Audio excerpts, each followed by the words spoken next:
what's up guys and girls, welcome back to another Downward Gaming video, and in today's video, we are looking at the top 5 worst legendaries in Clash Royale, so I hope you enjoy. Before I start, this is entirely opinion based, so please don't leave hate comments. Well, you can if you want. It's a free country, or at least I live in a free country. But, yeah, just don't leave hates about how, oh, you're wrong about this, because it's entirely my opinion, and I believe it's true. So, let's get into the first worst card. And yes, this is in order, so keep that in mind. Alright. Number 5, we have the Night Witch. So, you can see she looks fucking awesome.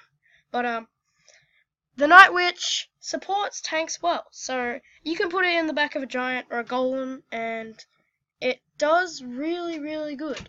And the thing that's different from the Witch is it has a staff, which it does about 300 damage, so it's decent, and it spawns little bats to help you, so that's very helpful, because she can't attack air units, but the bats can, even though they die in one hit. So the bad stuff about her is she, like herself, cannot attack air.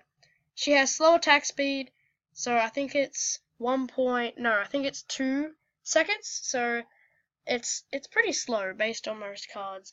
The death bats, so when she dies, she spawns 2 death bats. That's not very intimidating. It doesn't do that much, honestly. It used to do a lot when there was 3, so that shows just taking 1 bat away can change a lot. So the last thing I want to talk about is slow movement speed. This, for some cards, because of their goodness, it doesn't really have a large effect, like speed isn't that important. So, yeah, that's the Night Witch, and I use her in my deck because it supports my giant very well. So, the next card we have is the Ice Wizard. Sorry, James. My friend James will know what I'm talking about, but yeah, it has a nice freeze effect. So it can freeze troops for a small amount of time when they hit. It's great for large pushes, so yeah, it supports the giant quite well. And if there's lots of cards, you can just put it in the back and expect some freeze and fun. And it has decent health, so I think it can be one-shotted by lightning. But it's pretty hard to take down most of the time. And the bad things about it is it does low damage. They buffed it, but honestly, he still doesn't do that much damage. He should get a 20% buff. So he one-shot skeletons now, which is good. So even adding like a 10% buff, now he can one-shot skeletons instead of two-shotting them. So it's pretty cool. But it's countered pretty easily. It can just be surrounded, minion hoarded, not too much of an issue. It has slow attack.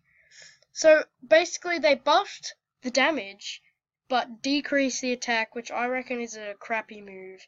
And he also has slow movement speed, so medium isn't that fast, just like the princess. But yeah, so that's the Ice Wizard. Next, in number 3, we have the Miner. So the Miner has decent health. It does decent troop damage, so it hits troops that decently and everything. It can be placed anywhere, so you can legitimately place this anywhere. You can place it on your side, you can place it on the other sides, even in the back of the King Tower if you're that dumb.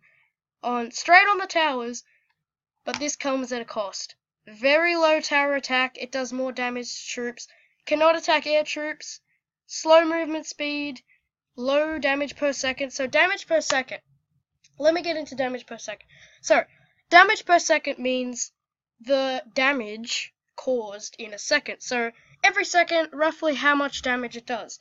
So if something attacks every 2 seconds, then you half the damage. So you expect every second how much damage. It's pretty complicated, but honestly not too big of an issue. And also it's easily countered. You just minion hoard it, all that kind of thing. It's pretty easy to counter. Excuse me. Number 2 is the Princess. So, the Princess I actually used to use a lot, but they nerfed her quite a bit. So if you don't know what nerfing and buffing is, buffing means increasing its stats in a way, and nerfing means decreasing. So the princess has very good range. It hits multiple units, so people call it splash damage. And it hits the tower from the bridge, so it stands at the bridge and shoots and hits the tower for 100 damage. So I find that really awesome, and the towers can't even fight back. But I reckon the bad stuff overpower the good stuff a lot. Very low health, you can log it, but if they don't have the log, it's actually pretty good. But has slow movement speed, very low attack speed, very slow attack speed, so it has to recharge, like go boo and then attack. And it does low damage. But to be honest, if it did too much damage, it'd be too OP.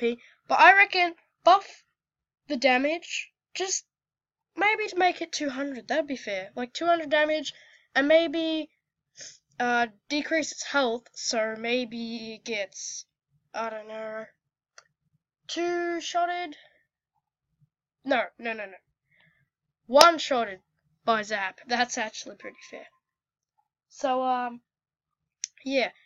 In number 1, we have, well interpreted, and I guess everyone guessed it, we have the Lava Hound. So, the Lava Hound only has 2 good things about it.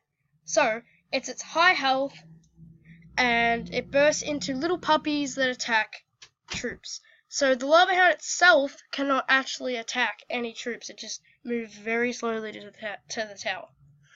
So the bad things about the Lava Hound is it has slow movement speed, very slow getting to the tower.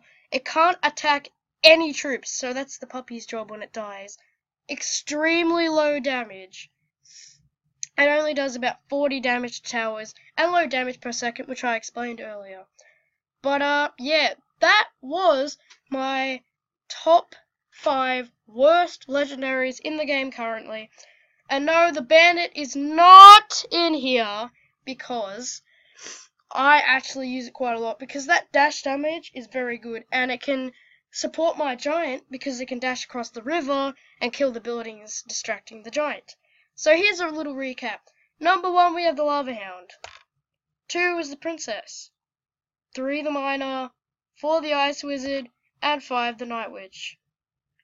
Thank you guys so much for watching. Stay tuned for the more Clash Royale and gaming videos.